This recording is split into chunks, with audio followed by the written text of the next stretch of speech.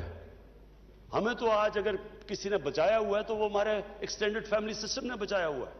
کوئی بے روزگار ہوتا ہے تو وہ اندر لے لیتے ہیں, ساری فیملی اس کا دھیان رکھتی ہے. ہمارے تو کوئی سوشل سیکیورٹی نہیں ہے. میں پہلی دفعہ جب برطانیہ گیا تو میں نے تو پہلی دفعہ دیکھا کہ ایک فلاحی ریاست کیا ہوتی ہے. آپ کوئی آدمی کسی گورنمنٹ کے بیمار ہو, آپ کسی ہسپتال میں چلے جائیں, آپ کا مفت علاج تھا. سارے غریب سے غریب آپ ہوں, آپ کو مفت تعلیم ملتی تھی اور کوالٹی کی تعلیم ملتی تھی. کئی ان کا پرائم منسٹر ایک آدھ بنا, وہ بھی ایک سرکاری اسکولوں میں مفت پڑھ کے بنا. ادھر آپ بے روزگار ہوتے ہیں, ان امپلائمنٹ بینیفٹس ملتی ہیں جب تک آپ کو روزگار نہیں ملتا. عدالت میں غریب آدمی جاتا ہے, اس کو لیگل ایڈ ملتی ہے مفت کی, اس کو وکیل ملتا ہے.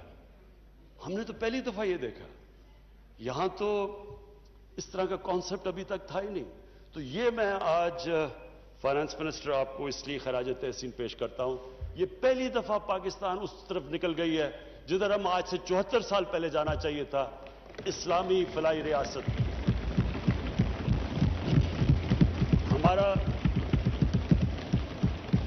ہم نے 500 ارب روپیہ ہم نے رکھا ہوا ہے, ایک نیا پروگرام لے کے آ رہے ہیں, کامیاب جوان, کامیاب پاکستان. کامیاب جوان اس کا حصہ ہے, اوور آل کامیاب پاکستان. اور مقصد اس کا یہ ہے کہ ہم 40 سے 50 لاکھ جو ہمارے سب سے نچلا طبقہ, اور ہمارے پاس تقریباً سارا ڈیٹا بیس تیار ہو گیا ہے. انشاءاللہ ہمارے پاس اگلے مہینے تک سارا پاکستان کا ہم اپنا ڈیٹا بنایا ہے کہ ساری انکم لیولز کے ہمارے پاس اب ڈیٹا آ گیا ہے کہ کون سی فیملی کے کتنے پیسے ہیں, کتنی انکم ہے. اور اس کے مطابق ہم نے یہ فیصلہ کیا کہ جو نچلا 40 سے 50% خاندان ہے ان کو ہم اس کامیاب پاکستان کے نیچے لانے لگے. 500 ارب ان کے لیے ہم نے ڈیڈیکیٹ کیا ہے. اس میں 4 چیزیں ہوں گی. سب سے پہلے سستے سود کے بغیر قرضے. کسان جو ہوں گے ان کو 3 لاکھ دیں گے سود کے بغیر قرضہ, چھوٹے کسانوں کے لیے. اور جو شہر کے اندر ہم ان کو پیسے دیں گے تاکہ وہ اپنا کوئی کاروبار شروع کر سکے. دوسری چیز ہم اسپیکر صاحب ان کے لیے وہ کام کر رہے ہیں جو میں ہمیشہ سوچتا تھا کہ اللہ نے کبھی موقع دیا تو وہ ہم اس ملک میں کریں گے. Health card, health insurance. جو میں اپنے جو ہمارے پی ٹی آئی کے 3 صوبے ہیں, پنجاب, پختونخوا اور جی بی, ان کو میں آج خاص یہ اس لیے مجھے خوشی سے میں ان کی تعریف کرنا چاہتا ہوں. اور بلوچستان وہ ہماری کولیشن گورنمنٹ ہے, ادھر بھی میری جام کمال سے بات ہو چکی ہے کہ سارے شہریوں کو ہم نے, سارے جتنے بھی خاندان ہیں ان سب کو ہم نے ہیلتھ انشورنس دینی ہے.